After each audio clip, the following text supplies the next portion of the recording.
네, 안녕하세요. 이번 주는 주역 52번, 이제 중간산이라고 하는, 유전자 키 52번이 이제 지구 전체에 영향을 미치는 시기이고요. 52번이 여기 루트 센터 여기 하단에 있어요. 이게 태양으로 들어오는데, 저 같은 경우는 9번이 있고 52번이 없거든요.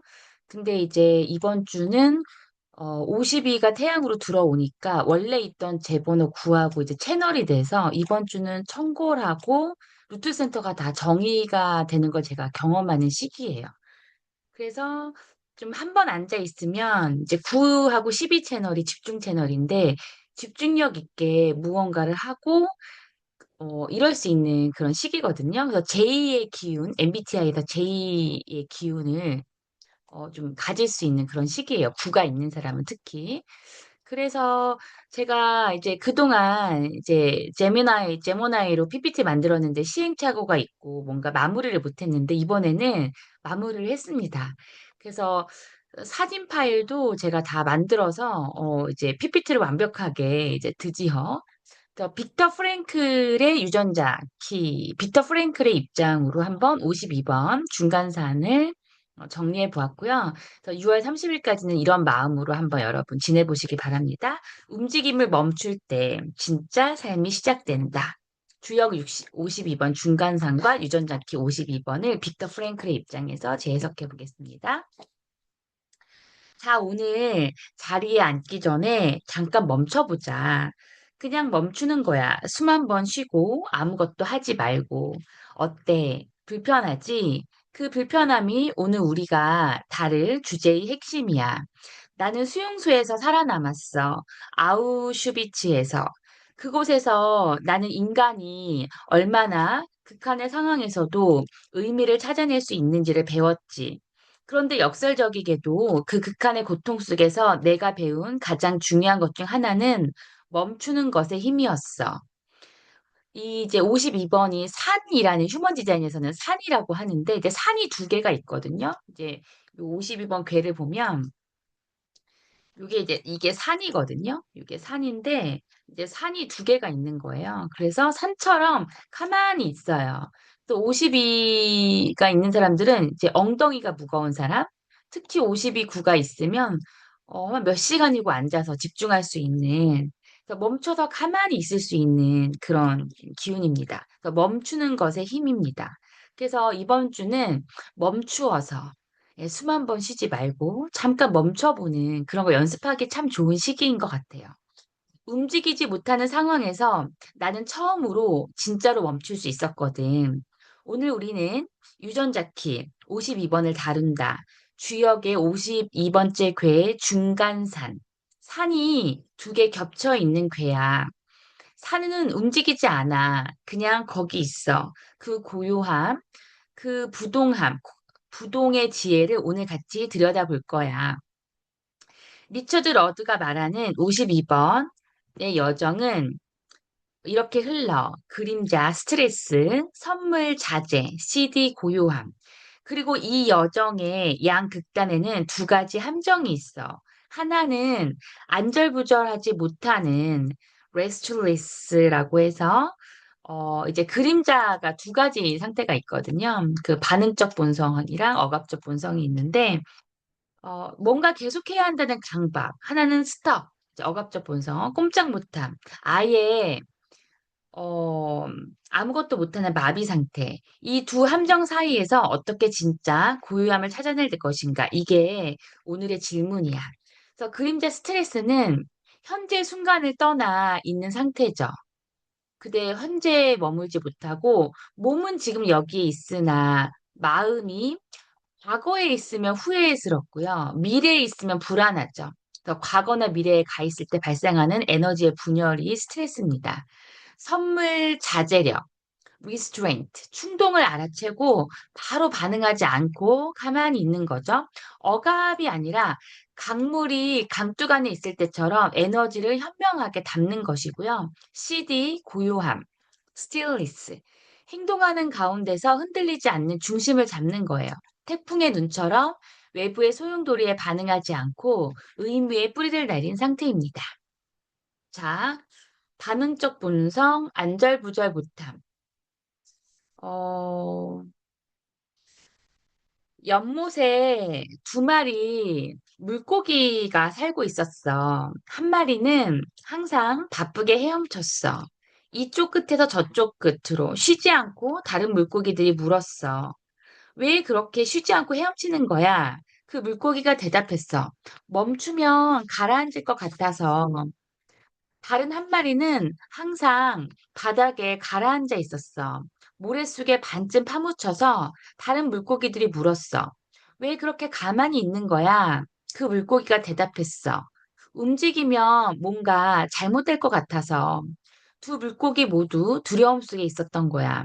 첫 번째 물고기는 안절부절 못함, restless. 두 번째 물고기는 stop, 꼼짝 못함.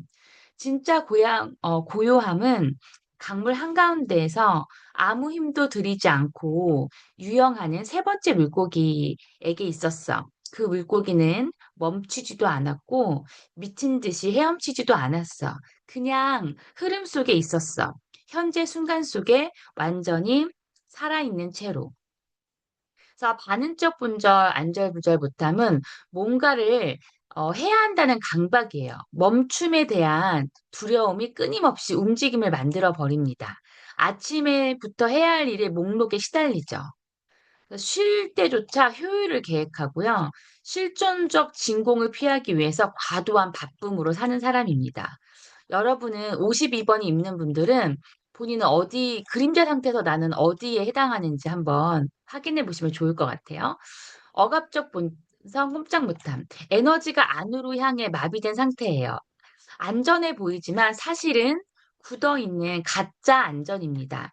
중요한 결정을 계속 미루고요. 변화가 필요할 걸 알면서도 방관하고요. 실패나 상처가 두려워서 얼어붙어 있는 상태입니다. 본론 일부 주역 52번 중간산 동양의 지혜 괴의 의미를 읽다. 중간산 간이 두 번 겹친 괴야. 괴의 의미를 한번 읽어볼게요. 나는 산이야. 산은 움직이지 않아. 뿌리를 내리고 굳건하게 서 있어. 폭풍이 와도 비가 와도 산은 그냥 거기 있어. 공자는 이 괴에 대해 이렇게 말했어. 등에 그쳐서, 이게 몸의 등을 말해요. 그 몸을 얻지 못하고 뜰에 행하여도 그 사람을 보지 못하니 허물이 없다. 이게 무슨 말이냐고 쉽게 풀면 이렇게 돼. 내 뒤에 있는 것, 이미 지나가는 것에 매달리지 않고, 또 앞에 있는 것, 아직 오지 않는 것에도 집착하지 않을 때 비로소 허물이 없어진다는 거야. 현재에 머무는 것, 지금 이 순간에 완전히 존재하는 것, 이게 간의 핵심 가르침이야. 세상사의 번잡한 소음에 소용돌이 속에서도 고요히 그쳐 영혼을 관조하는 것. 이것이 중간산이 우리에게 전하는 메시지야. 산에서 배우는 것. 내가 아우슈비츠에 있을 때 나는 가끔 창문 틈으로 먼 곳의 산을 바라봤어. 그 산은 그냥 거기 있었어. 우리가 고통받든 굶주리든 죽어가든 산은 아무 말 없이 거기 있었어. 처음엔 그게 무심하게 느껴졌어. 심지어 잔인하게 느껴지기도 했지. 저 산은 우리의 고통을 모르는가? 그런데 나중에 깨달았어. 산이 고요한 게 아니야. 산은 고요함 자체야. 산은 출렁이지 않아. 바람에 흔들리는 풀들 아래서 그 모든 변화를 품으면서 산은 변하지 않아. 그게 진짜 힘이야. 인간도 그럴 수 있어. 의식의 가장 깊은 층에는 산처럼 흔들리지 않는 무언가가 있어. 내가 로고테라피에서 말하는 영적 핵, 스피리추얼 코어가 바로 그거야. 2부 그림자 주파수 스트레스. 의미를 상실했을 때 찾아오는 존재의 분열. 스트레스란 무엇인가? 자, 이제 핵심으로 들어가자. 유전자 키 52번의 그림자는 스트레스야. 스트레스. 이 단어를 들으면 어떤 느낌이 오지? 어깨가 올라가지 않아? 턱이 잠기지 않아? 위장이 조이는 느낌? 그게 바로 스트레스야. 리처드 러드에 따르면 스트레스는 단순히 일이 많아서 힘든 것이 아니야. 스트레스는 현재 순간을 떠나 있는 상태야. 몸이 지금 여기 있는데 마음이 과거나 미래에 가 있을 때 발생하는 에너지의 분열이야. 과거에 가 있으면 우울하고요. 미래에 가 있으면 불안합니다. 나는 이걸 이렇게 이해해. 의미를 상실했을 때 인간은 스트레스를 받아. 왜냐하면 의미 없는 활동을 아무리 해도 진짜 만족을 주지 못하거든. 그래서 더 열심히, 더 빠르게, 더 많이 해보려 하는데, 그럴수록 공허감은 커지고 스트레스는 쌓여. 이건 내가 수용소에서 관찰한 패턴이기도 해. 의미를 잃은 사람들은 이상하게도 두 가지 방향으로 갈라졌어. 미친 듯이 뭔가를 하려 하거나 아니면 완전히 무너져 버리거나 그게 바로 반응적 본성과 억압적 본성이야. 반응적 본성, 안절부절 못함. 이 상태를 아는 사람 아마 안절부절 못함. 네. 아마 여기 있는 사람 대부분 알 거야. 특히 40대, 50대 분들. 아침에 일어나면서 해야 할 일 목록이 머릿속에서 돌아가. 밥을 먹으면서도 핸드폰을 들여다봐. 길을 걸으면서도 다음에 뭘 해야 하는지 생각해. 잠자리에 들어서도 생각이 멈추지 않아. 심지어 휴가를 갔을 때도 얼마나 효율적으로 휴가를 즐길지 계획을 세우고 있어. 이게 안절부절 못함이야. 쉬지 못하는 상태, 내려놓지 못하는 상태. 짧은 이야기, 쳇바퀴 위에 다람쥐. 다람쥐가 쳇바퀴 위에서 열심히 달리고 있었어. 하루 종일 밤새도록. 그리고 지쳐 쓰러질 때까지. 어느 날 현명한 올빼미가 물었어. 다람쥐야, 어디 가는 거야? 다람쥐가 헐떡이며 대답했어. 모르겠어. 그냥 달리면 언젠간 도착하겠지. 올빼미가 말했어. 그 쳇바퀴는 돌아가도 앞으로 나아가지 않아. 다람쥐는 그 말을 듣고도 계속 달렸어. 왜냐하면 멈추는 게 더 무서웠거든. 이제 이게 안절부절 못함의 본질이야. 멈춤에 대한 두려움이 끊임없는 움직임을 만들어내는 거야. 우리는 바쁘게 움직임으로써 실존적 공허함을 피하려 해. 내가 이걸 실존적 진공이라 불렀지. 내면이 비어 있는데 그 빈 곳을 들여다보기 싫어서 계속 뭔가를 채우려고 해. 일, 소비, SNS, 술, 쇼핑. 이 모든 게 안절부절 못함의 현대적 표현이야. 억압적 본성, 꼼짝 못함, 얼어붙은 새. 억압적 본성은 정반대야. 꼼짝 못함, 스탑. 이 상태도 스트레스야. 그런데 에너지가 안으로 향하는 스트레스야. 마비되는 거야. 나도 이 상태를 알아. 수용소에서 어떤 날들은 그냥 모든 것이 무의미하게 느껴졌어. 아무것도 하고 싶지 않았어. 그냥 거기 누워 있고 싶었어. 그게 끝인 것 같았어. 꼼짝 못함은 여러 얼굴을 가지고 있어. 중요한 결정을 계속 미루는 것, 변화가 필요한 걸 알면서도 아무것도 안 하는 것, 좋지 않은 관계, 직업 상황에 그냥 머물러 있는 것. 어차피 안 될 거야. 라는 생각으로 시작조차 하지 않는 것. 인생이 그냥 흘러가도록 방광하는 것. 이게 진짜 무서운 이유가 있어. 꼼짝 못하면 안전해 보이거든. 움직이지 않으면 실수도 안 하고 상처도 안 받고 실패도 안 하는 것 같아. 그런데 그건 가짜 안전이야. 살아있는 것처럼 보이지만 사실은 서서히 죽어가는 거야. 짧은 이야기, 얼어붙은 새. 한겨울에 작은 새가 나뭇가지 위에서 꼼짝도 하지 않고 있었어. 지나가던 여우가 물었어. 왜 거기서 꼼짝도 안 해? 새가 말했어. 날아가다가 떨어질까 봐 여우가 말했어. 날지 않으면 봄을 못 볼 텐데 새는 여전히 꼼짝도 하지 않았어. 나뭇가지에 발이 붙어 버린 것처럼 그게 꼼짝 못함이야. 두려움이 우리를 얼어붙게 만드는 거야. 변화가 두려워서, 실패가 두려워서. 아니, 어떤 때는 성공이 두려워서. 그냥 그 자리에 있는 거야. 안전하다고 착각하면서. 두 본성의 공통점. 안절부절 못함과 꼼짝 못함은 겉으로는 정반대처럼 보이지만 사실 이 둘은 같은 뿌리에서 자라. 바로 두려움이야. 더 정확하게는 현재 순간에 존재하는 것에 대한 두려움이야.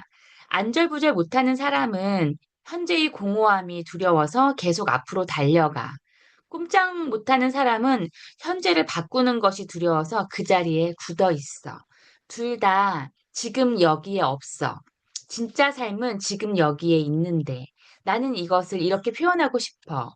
스트레스는 존재의 빈곤이야. 있어야 할 자리에 있지 않은 상태.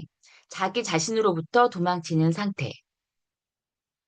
3부 선물 주파수 자제. 자제란 무엇인가? 에너지를 현명하게 담아내는 그릇. 그렇다면 어떻게 스트레스에서 벗어날 수 있을까? 유전자 키 52번이 제안하는 길은 자제야. 잠깐 여기서 오해하면 안 돼. 자제를 한국어로 번역하면 억제 혹은 자기절제로 들릴 수 있어. 그런데 여기서 말하는 자제는 억압이 아니야. 자제는 현명하게 에너지를 담는 것이야. 강물이 강둑 안에 있을 때 방향이 생기듯이 강물이 강둑을 넘어서 범람하면 그건 파괴야. 강둑이 너무 좁아서 강물이 막히면 그건 정체야. 강둑이 적절한 강둑 안에서 흐를 때 그게 자제의 아름다움이야. 자제는 충동을 알아채는 것에서 시작해. 아, 지금 나는 또 뭔가를 해야 하는 것 같은 느낌이 드는구나. 아, 지금 나는 또 피하고 싶어지는구나. 아, 나는 지금 또 스크롤을 내리고 싶어지는 거나 그 충동을 알아채고 바로 반응하지 않는 것. 그 사이에 공간을 두는 것. 이게 자제야. 나는 이걸 이렇게 말했어. 자극과 반응 사이에는 공간이 있다. 그 공간 안에 우리의 성장과 자유가 있다. 자제의 실천. 자제는 거창한 게 아니야. 아주 작은 일상의 순간에서 시작해. 아침에 일어나서 폰을 바로 들여다보지 않는 것. 3분만 그냥 앉아 있는 것. 화가 날 때 바로 말하지 않는 것. 숨을 한번 쉬는 것. 뭔가 결정을 내려야 할 때 바로 행동하지 않는 것. 잠깐 기다려보는 것. 이게 자제야. 안절부절 못함에 사로잡혀 달려가다가 잠깐 멈추는 것. 그리고 꼼짝 못함에 빠져 굳어버리다가 아주 작게라도 움직여보는 것. 자제는 안절부절 못함과 꼼짝 못함 사이에 황금 중도야. 짧은 이야기, 활과 화살. 명사수가 화살을 쏘기 전에 잠깐 멈춰 활시위를 당기고 숨을 고르고 눈을 가늘게 뜨고 그 멈춤이 정확한 화살의 비밀이야. 너무 빠르게 쏘면 빗나가. 너무 오래 머뭇거리면 팔이 떨려서 빗나가. 바로 그 사이의 찰나, 숨을 멈추는 순간, 네, 최고의 자제력이 있어. 인생도 마찬가지야. 너무 충동적으로 반응하면 나중에 후회해. 너무 오래 망설이면 기회를 놓쳐. 그 사이 어딘가에 자제가 있어. 4부, CD 주파수 고요함, 삶의 폭풍 한가운데서 흔들리지 않는 중심. 고요함이란 무엇인가? 자제를 통해 우리가 가닿을 수 있는 곳, 그것이 고요함이야. 고요함에 대해 많은 오해가 있어. 고요함이 아무것도 안 하는 것이라고 생각하는 사람들이 있어. 조용히 앉아 있는 것, 명상하는 것, 세상을 등지는 것이라고. 그런데 아니야. 진짜 고요함은 행동하는 가운데서도 중심을 잃지 않는 것이야. 태풍의 눈을 본 적 있어? 태풍의 중심부에는 완전히 고요한 공간이 있어. 그 주위에는 엄청난 바람이 불고 비가 오고 모든 것이 뒤집히는데 눈 안에는 태풍의 눈 안에는 고요함이 있어. 심지어 하늘이 보여. 진짜 고요함은 그거야. 삶의 폭풍 한가운데서 흔들리지 않는 중심, 외부의 소용돌이에 반응하지 않으면서 동시에 그 모든 것을 품고 있는 그 무언가. 나는 그것을 의미의 뿌리 내린 존재라고 불러. 의미를 알 때 삶의 어떤 폭풍도 나를 완전히 쓸어갈 수 없어. 고요함은 어디서 오는가? 고요함은 달성하는 게 아니야. 이미 우리 안에 있어. 그러니까 고요함은 발견하는 거야. 정확하게는 지금껏 고요함을 덮고 있던 스트레스의 충돌을 걷어내는 과정이야. 마치 호수의 표면이 바람에 흔들리고 있을 때 호수 바닥은 고요한 것처럼 표면의 물결이 없어지면 바닥의 고요함이 전체로 퍼지는 것처럼 자재의 수련을 통해 소용돌이, 어, 표면의 소용돌이가 잠잠해지면 우리 안에 고요함이 자연스럽게 올라와. 그게 유전자 키 52번이 말하는 고요함의 시지 상태야. 자재의 수련을 통해 표면의 소용돌이가 잠잠해지면 우리 안에 고요함이 자연스럽게 올라와. 이 부분이 저는 좀 마음에 많이 남네요. 자재의 수련을 통해 표면의 수용돌이가 잠잠해지면 고요함이 자연스럽게 올라온다. 짧은 이야기 흙탕물. 한 스님이 제자에게 항아리에 가득 담긴 흙탕물을 보여줬어. 이 물을 어떻게 맑게 할 수 있겠는가? 제자가 대답했어. 저어야 하지 않을까요? 스님이 고개를 저었어. 그냥 두면 돼. 흙은 스스로 가라앉아. 한참 후 항아리의 물굴은 맑아졌어. 흙이 바닥에 가라앉았거든. 이게 고요함이야. 우리가 억지로 뭔가를 하는 게 아니라 쉬지 않고 저어대는 걸 멈추는 거야. 그러면 자연스럽게 맑아져. 오부, 세 철학자의 시선, 아들러, 칼융, 그리고 오쇼. 아들러의 관점, 우월을 향한 충동과 스트레스. 알프레드 아들러는 내 동시대인이야. 우리는 같은 빈에서 살았고, 프로이트와 함께 활동했지. 아들러의 핵심 개념 중 하나가 우월을 향한 충동이야. Striving for superiority. 아들러에 따르면 인간은 열등감을 느낄 때 그것을 보상하기 위해 우월성을 추구해. 이게 건강하게 사용되면 우월성의 추구가 아니라 완성을 향한 노력이 돼. 자신을 발전시키고 사회에 기여하는 방향으로. 그런데 병적으로 사용되면 이게 바로 유전자 키 52번의 안절부절함이야. 나는 남들보다 더 해야 돼. 더 빠르게, 더 많이. 그래야 내가 가치 있는 사람이야. 이 생각이 끊임없는 스트레스를 만들어. 반대로 꼼짝 못함은 뭐냐? 아들러 관점에서 보면 이건 열등감 컴플렉스야. 나는 어차피 안 돼. 노력해봤자 소용없어. 그냥 포기하는 게 낫겠어. 이 패배주의가 꼼짝 못함을 만들어. 아들러가 유전자 키 52번의 선물, 자제를 받다면 그는 이렇게 말했을 거야. 공동체 감각으로의 전환. 나만을 위해 달리기를 멈추고 공동체를 위해 지혜롭게 에너지를 쓰는 것. 그리고 고요함을 아들러는 이걸 삶 과제의 완전한 수행이라고 봤을 거야. 자신의 역할에 완전히 존재하는 상태, 불안 없이, 어, 과잉 없이. 아들러 관점의 신뢰. 50대 회사원 김 부장을 생각해봐. 그는 평생 열심히 일했어. 항상 더 좋은 성과를 내야 한다는 압박에 시달렸어. 그런데 그게 다 어디서 왔냐면 어린 시절 아버지로부터 항상 너는 형보다 못하다는 말을 들었던 거야. 그 열등감을 보상하기 위해 평생 달려온 거지. 그 안절부절 못함, 그게 아들러가 말하는 열등감의 과잉 보상이야. 아재는 뭐겠어? 김 부장이 어느 날 나는 형보다 못한 게 아니야. 그냥 나는 나야라고 받아들이는 순간. 그 순간부터 이유 없이 달리던 발걸음이 멈춰. 그리고 진짜 자기 삶을 살 수 있게 돼. 활용의 관점, 그림자와 고요함, 그림자와 스트레스의 연결.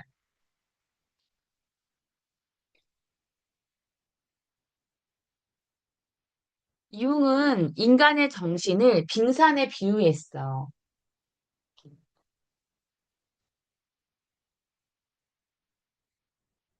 의식은 수면 위로 보이는 작은 부분이고, 무의식은 수면 아래에 거대하게 숨어 있는 부분이야. 그런데 무의식 안에는 특별한 영역이 하나 있어. 융이 그림자라고 부르는 것. 그림자는 우리가 사회적으로 받아들여지기 위해 억누르고 숨겨온 내면의 모든 것들이야. 어릴 때부터 우리는 이런 말을 들으며 자랐어. 화내면 안 돼. 조용히 해. 욕심 부리며 못 쓰는 거야. 그런 생각은 나쁜 거야. 그렇게 사회가 나쁘다고 말하는 감정들, 욕구들, 충동들을 우리는 무의식 속으로 밀어 넣어. 그게 그림자야. 그런데 문제는 그림자 속에 밀어 넣은 것들이 사라지지 않는다는 거야. 거기서 발효돼, 압력이 쌓여. 그리고 언젠가는 터져 나와. 종종 우리가 전혀 예상하지 못하는 방식으로. 이게 유전자 키 52번의 스트레스야. 억눌린 그림자가 만들어내는 내적 압력이 스트레스로 나타나는 거야. 융과 안절부절 못함. 융의 관점에서 안절부절 못함은 뭐냐? 그림자가 의식의 표면으로 올라오려고 할 때 에고, 자아가 그걸 계속 억누르는 상태야. 그림자가 올라오려 해, 자아가 밀어내. 그림자가 또 올라오려 해, 자아가 또 밀어내. 이 싸움이 계속되는 거야.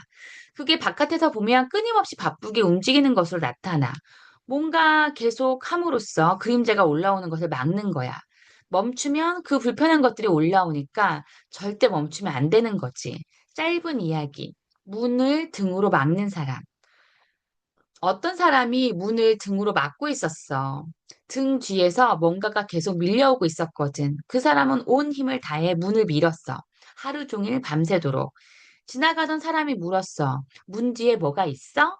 지나가던 그 사람이 헉헉대며 말했어. 몰라. 보기 싫어. 그냥 못 들어오게 막는 거야. 그게 안절부절 못함이야. 그림자를 보지 않으려고 끊임없이 달리는 것.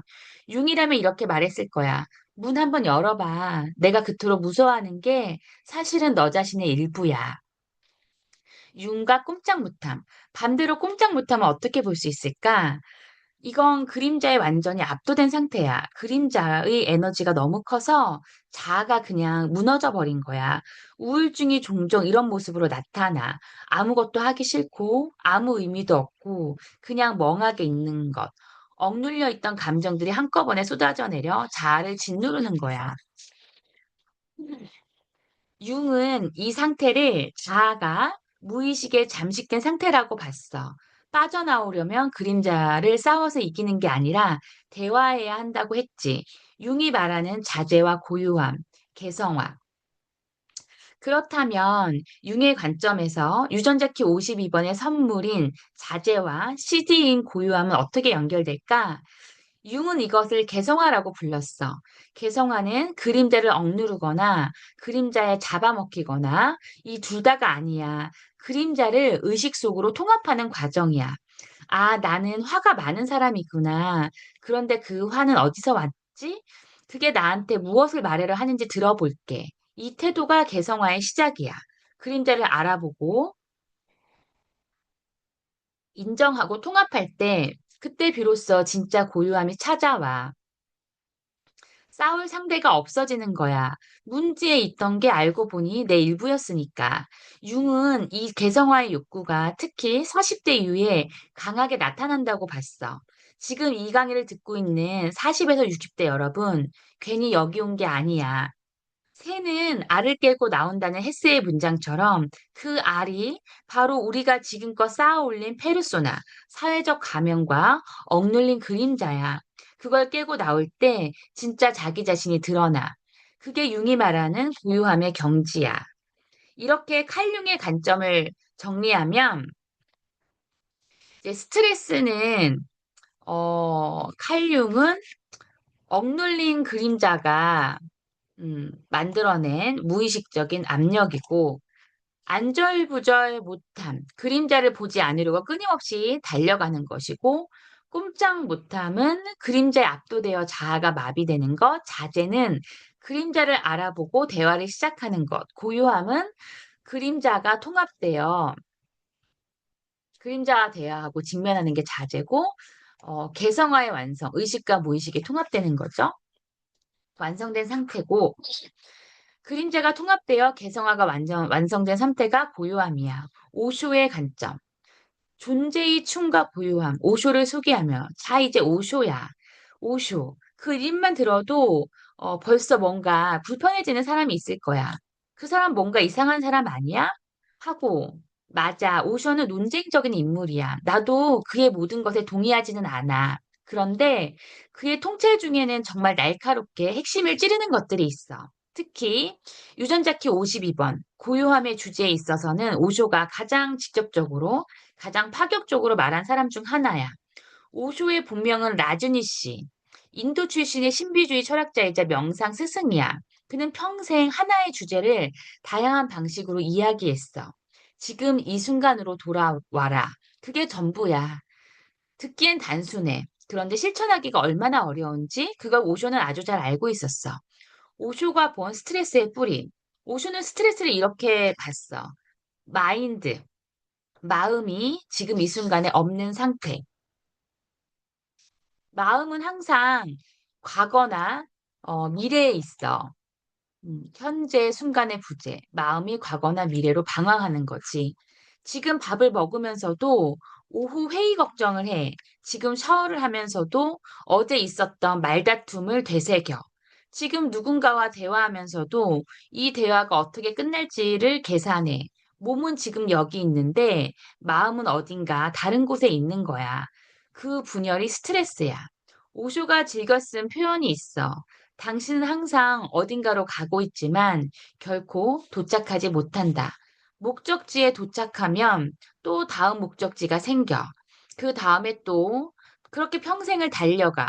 그리고 임종의 침대에서 깨닫지. 나는 한 번도 진짜로 살지 않았구나. 이게 유전자 키 52번의 스트레스를 오쇼가 보는 방식이야.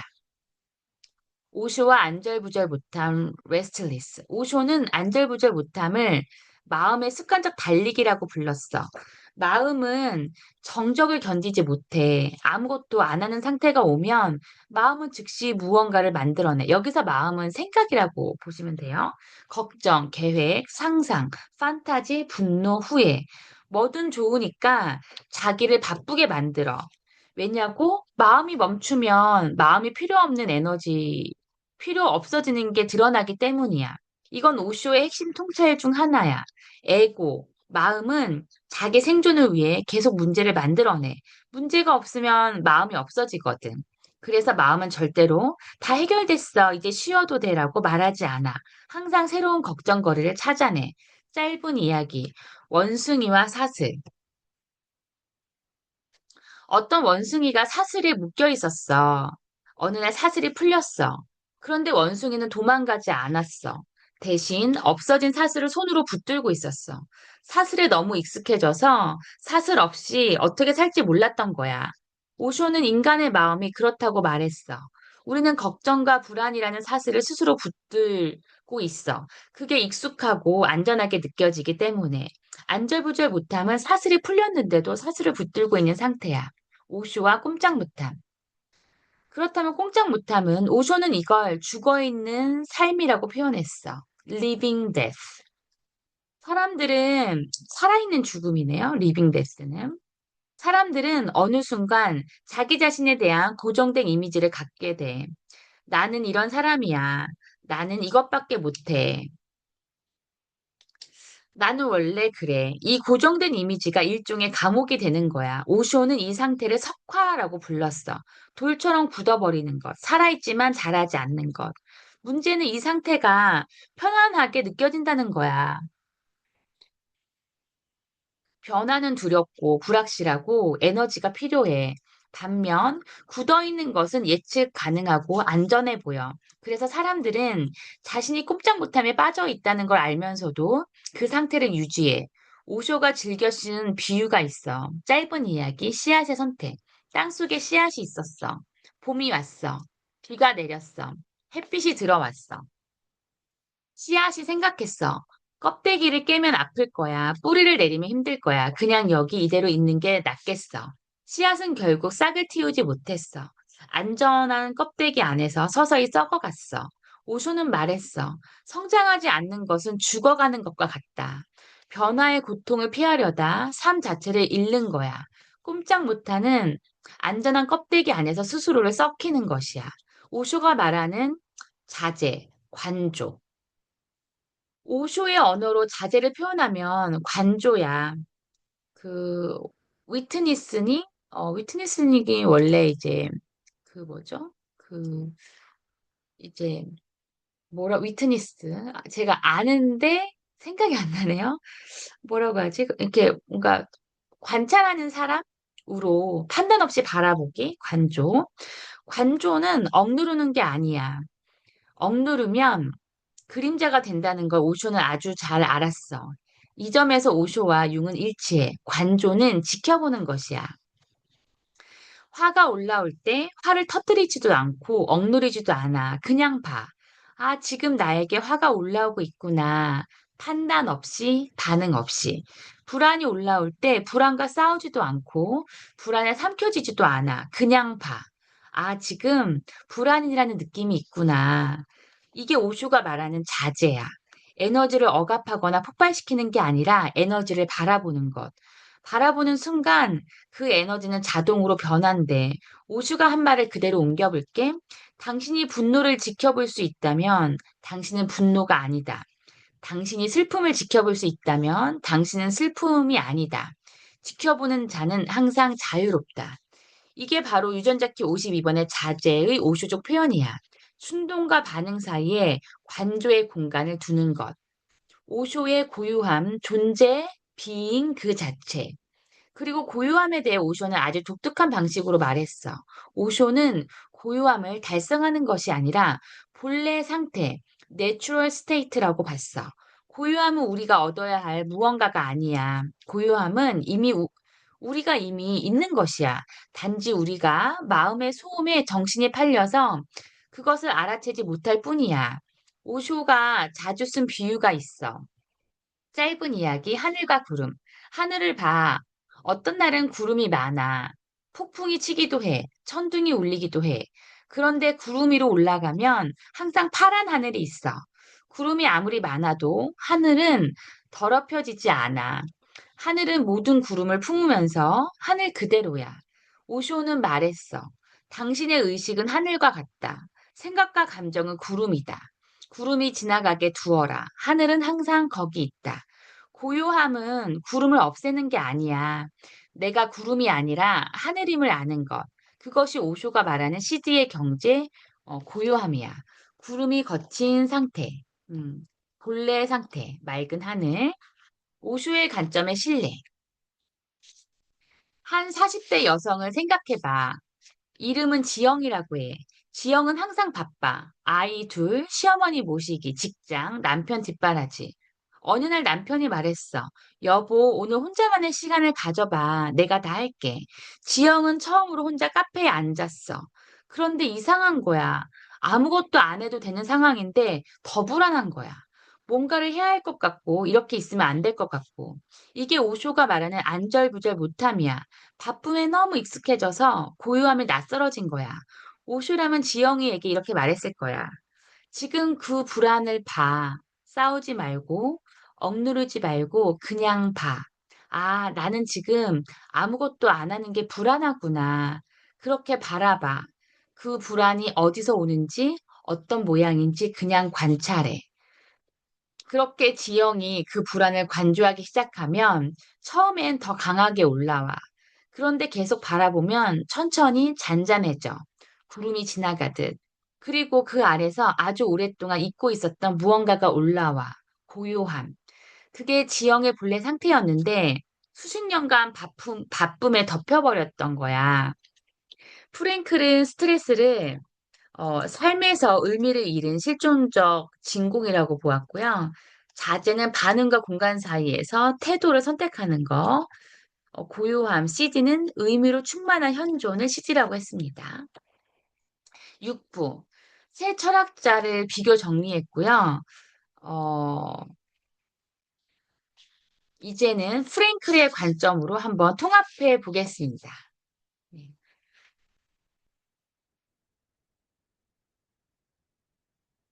6부, 의미를 향한 인간의 여정.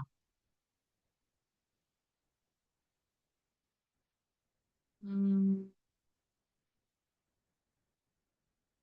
이제 아들러 융 오쇼, 그리고 나, 비터 프랭클이 유전자 52번에 대해 어떻게 다르게 접근하는지 한눈에 정리해보자. 우리 모두 같은 산을 오르고 있어. 그 산의 이름은 진짜 자기 자신이야. 그런데 등산로가 달라. 스트레스를 보는 시각. 아들러는 열등감의 과잉 보상을 나는 충분하지 않다는 두려움이 끊임없이 달리기를 만들어낸다. 융은 억압된 그림자의 압력, 의식이 받아들이기 싫은 자기 자신의 일부가 만들어내는 내적 갈등, 오쇼, 현재 순간의 부재, 마음이 지금 여기에 없는 상태에서 발생하는 존재의 분열, 프랭클, 나는 의미의 공백, 삶에서 의미를 찾지 못할 때 발생하는 실존적 진공, 안절부절 못함을 보는 시각, 아들러, 열등감을 보상하기 위한 과잉 활동, 우월성 추구의 병적 형태, 융, 그림자를 보지 않으려는 자아의 도피 전략, 오쇼, 마음이 고요함을 두려워해 스스로를 바쁘게 만드는 것, 프랭클, 의미 없는 활동으로 실존적 공허함을 채우려는 시도, 꼼짝 못함을 보는 시각, 아들러, 열등감 컴플렉스의 패배주의적 표현, 어차피 안 돼, 융, 그림자에 압도되어 자아가 마비된 상태, 오쇼, 고정된 자아 이미지라는 감옥 안에 스스로 가두는 것. 프랭클. 의미를 포기한 상태. 삶이 나에게 아무것도 기대하지 않는다는 절망. 자제로 가는 길. 아들러. 공동체 감각의 발견. 나만을 위한 달리기에서 타인을 위한 기여로 바꾸는 거죠. 융. 그림자의 통합. 억압된 자기 자신의 일부를 직면하고 받아들이는 거고. 오쇼. 관조. 충동을 판단 없이 바라보는 연습, 프랭클, 태도를 선택해요. 자극과 반응 사이의 공간에서 의미 있는 선택을 하는 거죠. 고요함의 경지, 아들러, 공동체에 완전히 기여하는 상태, 불안 없이 자기 역할에 충실하고, 개성화의 완성, 의식과 무의식이 통합되어 전체 자기 셀프가 드러나는 것, 오쇼, 존재, 비잉, 그 자체, 마음의 소음이 잦아들고 본래의 하늘이 드러나는 것, 프랭클, 의미로 충만한 현존, 고통 속에서도 삶의 완전히 예스라고 말하는 상태. 네 관점의 공통 핵심. 이 네 가지 관점이 다르게 보여도 결국 같은 것을 가르치고 있어. 자기 자신으로부터 도망치는 것을 멈춰라. 아들러는 열등감으로부터 도망치는 것을 멈추라고 해. 융은 그림자로부터 도망치는 것을 멈추라고 해. 오션은 현재 순간으로부터 도망치는 것을 멈추라고 해. 나 프랭클은 의미의 질문으로부터 도망치는 것을 멈추라고 해.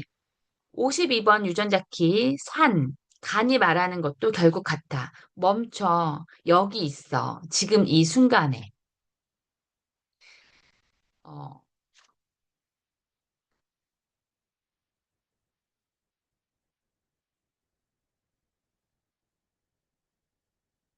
부터 프랭클의 관점으로 통합하기. 네. 의미를 향한 인간 여정. 이제 내 관점에서 유전자 키 52번을 좀 더 깊이 들여다볼게. 나는 로고 테라피를 창시했어. 로고스는 그리스어로 의미야. 의미를 통한 치료. 이게 내 평생의 작업이었어. 인간은 의미를 향해 있는 존재야. 의미가 있으면 어떤 고통도 견딜 수 있어. 의미가 없으면 아무리 편안해도 불행해. 그런데 흥미로운 것은 의미는 고요함 속에서 들려온다는 거야. 소음 속에서, 바쁜 속에서, 끊임없는 자극 속에서는 의미의 목소리가 들리지 않아. 마치 시끄러운 시장에서 속삭이는 소리를 들을 수 없는 것처럼 고요함은 의미가 들려오는 공간이야. 그래서 유전자키 52번의 고요함은 단순히 조용한 상태가 아니야. 그건 의미와 접속하는 상태야. 양심과 고요함. 나는 양심을 매우 중요하게 여겨. 양심은 단순히 도덕적 판단이 아니야. 양심은 각 순간마다 우리에게 무엇이 의미 있는지를 알려주는 내면의 목소리야. 그런데 이 양심의 목소리는 아주 조용해. 고요함이 없으면 들을 수가 없어. 안절부절 못하는 사람은 이 목소리를 못 들어. 너무 바쁘니까.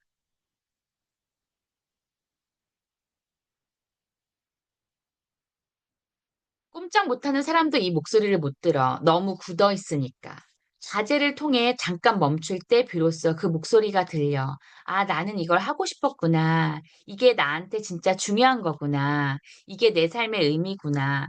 고요함은 그 목소리와 완전히 하나가 되는 상태야. 짧은 이야기, 라디오 주파수 맞추기. 낡은 라디오가 있어. 방송이 나오긴 하는데 잡음이 너무 많아. 이 채널 저 채널 마구 돌려봐. 여기서도 잡음, 저기서도 잡음. 잠깐 멈추고 천천히 아주 조심스럽게 주파수를 맞춰. 찰칵. 갑자기 선명하게 음악이 들려와. 방송이 없었던 게 아니야. 항상 거기 있었어. 주파수가 안 맞았던 거야. 그래도 의미도 그래.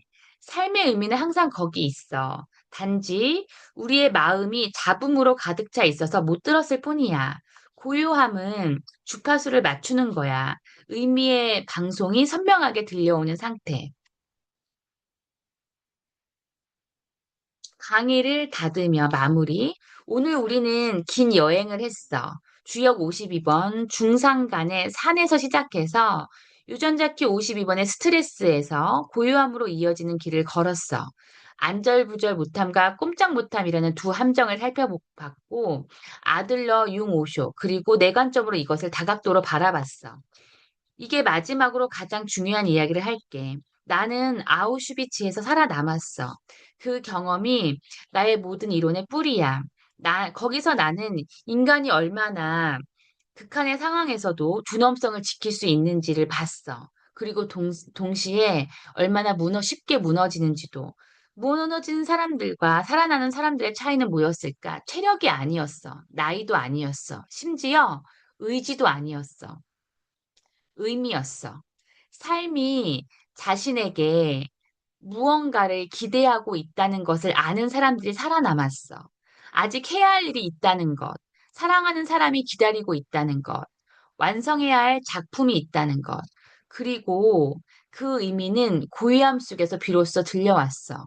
폭격이 있는 밤, 모든 것이 소용돌이 치는 순간 나는 가끔 눈을 감고 내면의 어딘가로 들어갔어. 거기에는 조용했어. 폭탄 소리도 굶주림도 공포도 완전히 사라지지는 않았지만 그것들과 나 사이에 어떤 공간이 있었어. 그 공간. 그게 고요함이야. 그게 중간산이 말하는 산의 고요함이야. 유전자키 52번이 말하는 스틸리스야. 그건 바깥의 고요함이 아니야. 내면의 중심이야. 아무것도 흔들 수 없는 그 무언가. 오늘 강의의 핵심 세 가지. 강의를 마치기 전에 오늘의 핵심을 세 가지로 정리할게. 첫째, 스트레스는 적이 아니야. 스트레스는 신호야. 지금 내가 있어야 할 곳에 있지 않다는 신호. 그 신호를 억누르지 말고 귀 기울여 봐. 무엇을 말하려 하는지. 자제는 억압이 아니야. 자제는 공간 만들기야. 충동과 반응 사이에 수만 번 쉴 공간을 만드는 것, 그 공간 안에 우리의 자유가 있어. 셋째, 고요함은 얻는 것이 아니야. 고요함은 발견하는 거야. 이미 우리 안에 있어. 오늘 이 강의를 들으면서도 모든 생각이 지나가고 있는 그 자리, 그 알아차리고 있는 자리, 그게 고요함이야. 마지막 우화, 등대. 폭풍 치는 바다, 파도가 몰아치고 배들이 흔들려. 그런데 해안에는 등대가 있어. 등대는 흔들리지 않아. 폭풍이 와도 파도가 와도 거기서 빛을 내고 있어. 등대가 파도를 막는 게 아니야. 등대가 폭풍을 없애는 게 아니야. 등대는 그냥 빛을 내. 그리고 그 빛이 폭풍 속에서 길을 잃은 배들에게 방향을 알려줘. 유전자키 52번의 고유함을 찾은 사람이 바로 그 등대야. 그 사람은 삶의 폭풍을 피하지 않아. 그냥 자기 자리에서 빛을 내. 죄송합니다. 그리고 그 고요함이 주변에 안절부절 못하고 꼼짝 못하는 사람들에게 가장 강력한 치유가 돼. 오늘 강의를 들은 여러분이 그 등대가 되기를 바랍니다. 질의응답. 음,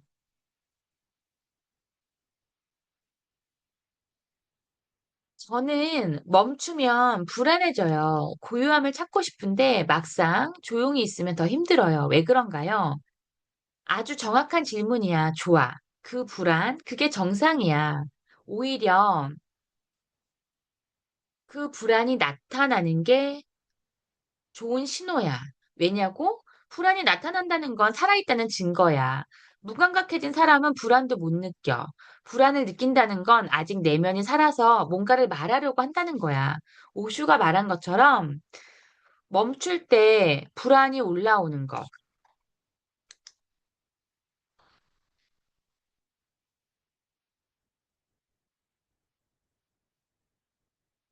멈출 때 불안이 올라오는 건 그동안 바쁨으로 덮어놨던 것들이 표면으로 나오는 거야. 융의 언어로 하면 그림자가 드디어 얼굴을 내미는 거지.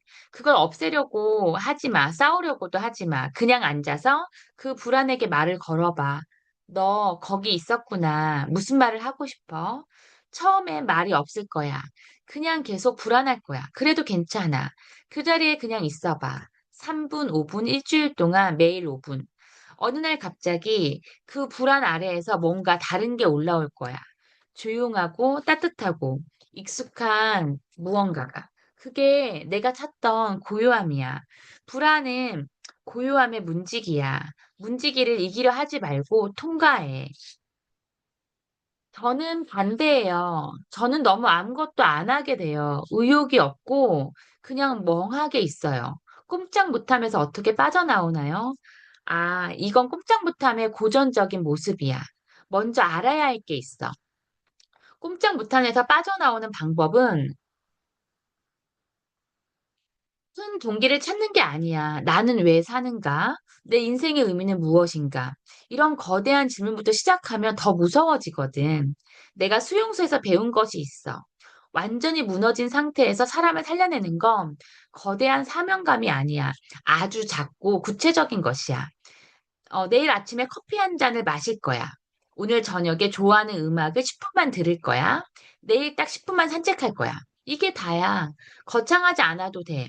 아들러는 이걸 작은 성공 경험이라고 불렀어. 꼼짝 못함은 나는 아무것도 할 수 없어라는 믿음에서 오는데 아주 작은 것이라도 해냈을 때 그 믿음에 금이 가기 시작해. 짧은 이야기 한 발짝. 히말라야를 오르는 산악인에게 누군가 물었어. 저 거대한 산을 어떻게 올라요? 산악인이 웃으며 말했어. 한 발짝씩. 꼼짝 못하면서 빠져나오는 것도 그래, 한 발짝. 딱 하나. 오늘 할 수 있는 가장 작은 것 하나. 그리고 한 가지 더. 꼼짝 못하며 오래됐다면 혼자 하려 하지 마. 누군가에게 말해. 치료자에게, 상담사에게, 뭐 친구에게, 아니면 그냥 일기에라도 말하는 것 자체가 이미 움직임이야. 유전자 키 52번이 제 핵심 유전자 키인데 평생 스트레스에 휘말렸어요. 이게 제 운명인가요? 하하, 좋은 질문이야. 그리고 아니야. 유전자 키는 운명이 아니야. 가능성의 지도야. 어떤 길을 걸어갈 수 있는지를 보여주는 것이지 반드시 그 길만 걸어간다는 게 아니야. 리처드 러드도 이걸 강조해. 유전자 키의 그림자 주파수는 조건화, 컨디셔닝이야. 우리가 살아오면서 환경, 부모, 사회로부터 받은 프로그램이 있지. 그게 우리의 본질이 아니야. 리처드 러드도 이걸 강조해. 유전자 키의 그림자 주파수는 조건화야. 우리가 살아오면서 환경, 부모, 사회로부터 받은 프로그램이 있지. 그게 우리의 본질이 아니야. 내가 아우슈비츠에서 발견한 것도 이거야. 인간은 어떤 조건에서도 자신의 반응을 선택할 자유가 있어. 아무리 극한의 환경도 그 자유를 완전히 빼앗지는 못해. 유전자 키 52번이 내 핵심 키라는 건 내가 스트레스와 고요함의 주제를 이 생에서 깊이 탐구하도록 태어났다는 뜻이야. 스트레스가 내 운명이 아니라 고요함이 내 가장 기쁜 선물이라는 뜻이야. 가장 큰 그림자를 가진 사람이 가장 찬란한 선물을 가지고 있어. 항상 그래. 평생 스트레스에 시달렸다면 너는 고요함이 무엇인지 가장 깊이 알 수 있는 사람이야. 어둠을 가장 오래 살아본 사람이 빛을 가장 생생하게 느끼는 것처럼. 네 번째 질문. 과제를 실천하려고 하는데 그게 억압이 되는 것 같아요. 어떻게 구분하나요?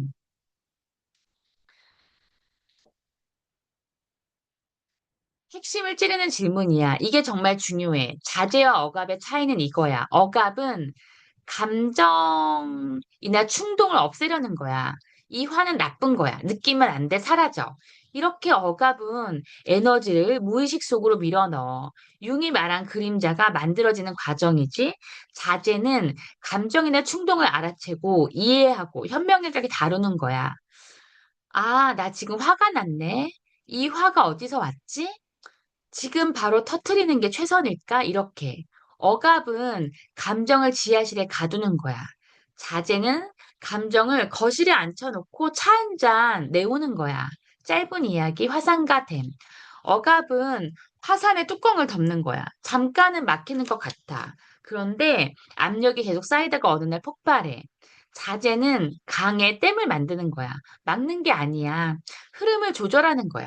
물은 계속 흘러. 단지 방향과 속도를 현명하게 관리하는 거야. 구분하기 쉬운 방법이 있어. 자제를 실천한 후에 에너지가 줄어든 느낌이 들면 억압에 가까운 거야. 자제를 실천한 후에 내가 선택했다는 느낌, 자유로운 느낌이 들면 진짜 자제야. 내가 말한 자극과 반응 사이의 공간, 그 공간에서 나는 이것을 선택한다는 느낌이 있어야 돼.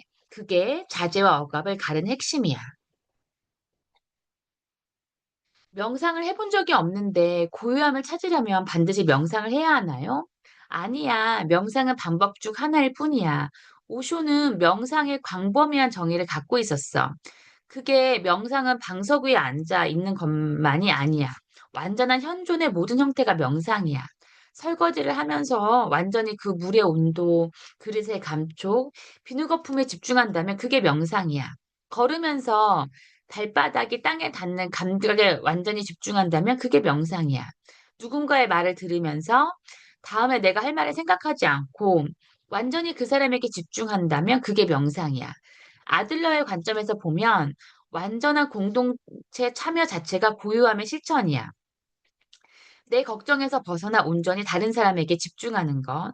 내 로고테라피 관점에서 보면 의미 있는 활동에 완전히 몰두할 때 우리는 자연스럽게 고요함을 경험해.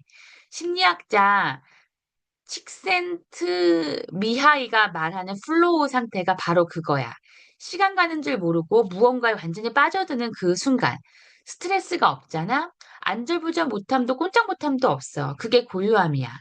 요리를 좋아한다면 요리에서, 정원 가꾸기를 좋아한다면 정원에서, 글쓰기를 좋아한다면 글에서 고요함을 찾을 수 있어. 굳이 방석 위에 앉아 고통스럽게 명상할 필요 없어. 50대인데 이제 와서 뭔가를 바꾸는 게 가능할까요? 너무 늦은 게 아닐까요? 이 질문 정말 많이 들었어. 그리고 그 대답은 언제나 같아. 늦은 건 없어. 나는 수용소에서 살아남은 후 50대 로고 테라피를 세상에 알리기 시작했어. 수용소에서 잃어버린 모든 것들, 가족, 원고, 안정된 삶을 다 잃고 나서야 오히려 더 명확하게 내 삶의 의미를 알게 됐어. 융도 이걸 알았어. 인생의 후반부, 특히 40대 이후를 진짜 개성화가 시작되는 시기라고 봤어. 인생의 전반부는 사회에 적응하는 시기야. 후반부는 진짜 자기 자신이 되는 시기야. 50대는 늦은 게 아니야. 오히려 완벽한 타이밍이야. 인생의 전반부에서 쌓은 경험, 상처, 지혜가 있어. 그게 재료야. 그 재료를 가지고 이제 진짜 작품을 만들 수 있어. 짧은 이야기 와인. 좋은 와인은 오래될수록 깊어져. 20년 된 와인은 2년 된 와인이 가질 수 없는 깊이와 복잡함을 가져. 50대의 삶도 그래. 20대가 가질 수 없는 것들이 있어. 그 깊이가 오히려 고요함으로 가는 가장 큰 자산이야. 늦었다고 느끼는 그 마음 자체가 꼼짝 못함의 한 형태야. 이제 와서 이 생각이 바로 자제가 필요한 순간이야. 그 생각에 자동으로 반응하지 않고 잠깐 멈추어 물어봐. 정말 그래? 정말 너무 늦었어? 아니면 그냥 두려운 거야? 대부분 두려운 거야. 그리고 두려움은 살아있다는 증거야. 오늘 강의에서 가장 중요한 한 가지를 뽑는다면 뭔가요? 하하, 마지막을 딱 떨어지게 마무리 짓고 싶은 거지? 좋아. 가장 중요한 거 한 가지. 자극과 반응 사이에는 공간이 있다. 그 공간에서 멈추는 연습을 해봐. 스트레스가 올 때, 안절부절 못함이 올 때, 꼼짝 못함이 올 때, 바로 반응하지 마. 딱 한 번, 숨을 한 번 쉬어봐. 그 한 번의 숨이 공간을 만들어. 그 공간이 자재야. 그 자재가 쌓이면 고요함이 돼. 산은 아무것도 하지 않아. 그냥 거기 있어. 그게 산의 힘이야. 너도 그럴 수 있어. 아무것도 하지 않는 게 아니야. 흔들리지 않으면서 거기 있는 거야. 중간산, 산 위의 산, 고요함 위의 고요함. 오늘 강의 여기서 마칠게. 강의 후기 비터 프랭클이 제자들에게 남기는 말. 강의실을 나가기 전에 선생으로서가 아니라 한 인간으로서 한마디만 더 할게. 나는 인생의 가장 어두운 바닥을 경험했어. 이름도 직업도 가족도 미래도 모든 것이 사라진 그 자리에서 나는 하나를 발견했어. 그 어떤 것도 나로부터 내면의 자유를 빼앗지 못한다. 그 자유가 뭐냐고? 바로 고요함이야. 외부가 아니라 아무리 소란스러워도 내면 가장 깊은 곳에는 아무도 건드릴 수 없는 고요함이 있어. 그 고요함 속에서 의미가 들려와. 그 의미가 삶을 살게 해. 유전자키 52번은 내게 묻고 있어. 너는 외부의 소용돌이에 반응하는 삶을 살 것인가? 아니면 내면의 고요함에서 흘러나오는 삶을 살 것인가? 그 질문에 답하는 건 내가 해줄 수 없어.